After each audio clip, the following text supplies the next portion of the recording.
Hello বন্ধুরা, রূপাস ইউনিভার্সে তোমাদের সবাইকে স্বাগত। দিনটি ছিল ভাদ্র মাসের অমাবস্যা। সেই দিন তারা মায়ের পুজো হয়। তো আমার পিসি বাড়িতে পুজোটা হয়েছিল। ওদের বাড়িতে ফটোতেই পুজো হয়।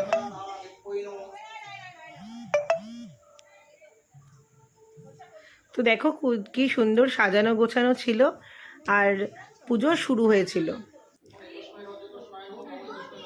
দেখো কি সুন্দর পুজো হচ্ছে, মানে ঠাকুর এনে অনেকে পুজো করে, তো ওদের বাড়িতে ফটোতেই পুজো হয়।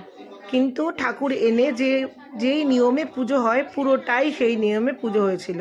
ভোর পর্যন্ত কিন্তু পুজো হয়েছিল।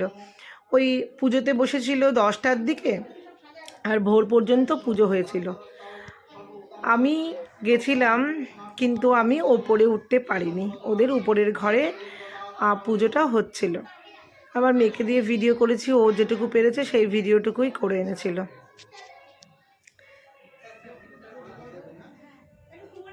তখনও প্রস্তুতি হচ্ছিল, তখন এই সময়টা 10টার দিকে সব গোছানো হচ্ছিল। যেহেতু আমি উপরে যেতে পারিনি, কারণ পিরিয়ডস হলে ঠাকুরকে তো সবসময় মানে ধরার নিয়মটাই নেই।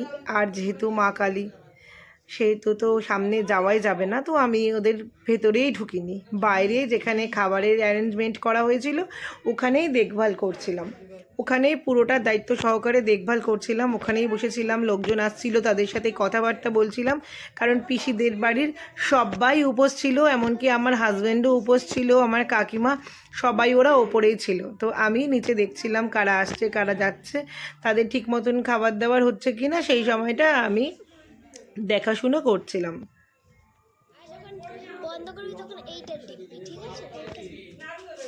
বন্ধুরা, আমার ভিডিওগুলো যদি ভালো লেগে থাকে তোমরা কিন্তু লাইক কমেন্টস করতে ভুলো না, আর ভালো লাগলে শেয়ার করে দিও।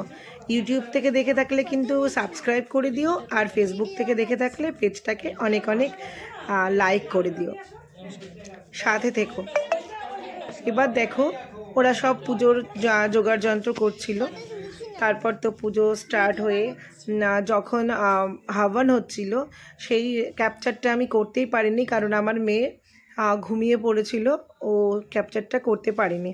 সেই সময়টা ভীষণ, মানে গায়ে কাটা দেওয়ার মতন এরকম পরিস্থিতি ছিল। এত ভালো যজ্ঞটা হয়েছিল, জাস্ট তখন মনে হচ্ছিল যে কেন আমি দেখাতে পারলাম না। মানে আমি তো সামনে থেকে দেখিনি, আমার হাজব্যান্ড ওরা বলছিল যে এত ভালো হয়েছে। আমি তো নিচ থেকে উপরে যে মন্ত্র পড়ছে, ওরা চিৎকার করছে মা জয় মা তারা বলে, সেগুলোতেই মনে হচ্ছিল গায়ে কাটা দিয়ে উঠছিল।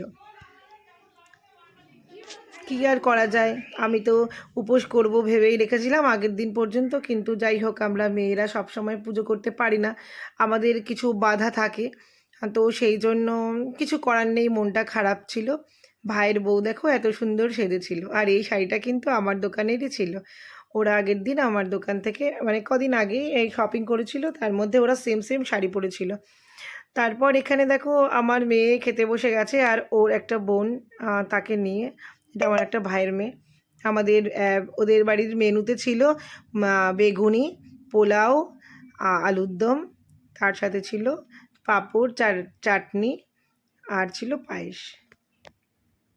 খাচ্ছিল, খাবারটাও কিন্তু ভীষণই সুন্দর ছিল, আর টেস্টি ছিল। অনেক লোক এসেছিলো, তারা সব খাচ্ছিল, আর আমি এখানেই বসে বসে ভিডিও করে যাচ্ছিলাম। কী আর করার আছে, এত খারাপ লাগছিল যে ঢুকতেও পাচ্ছি না।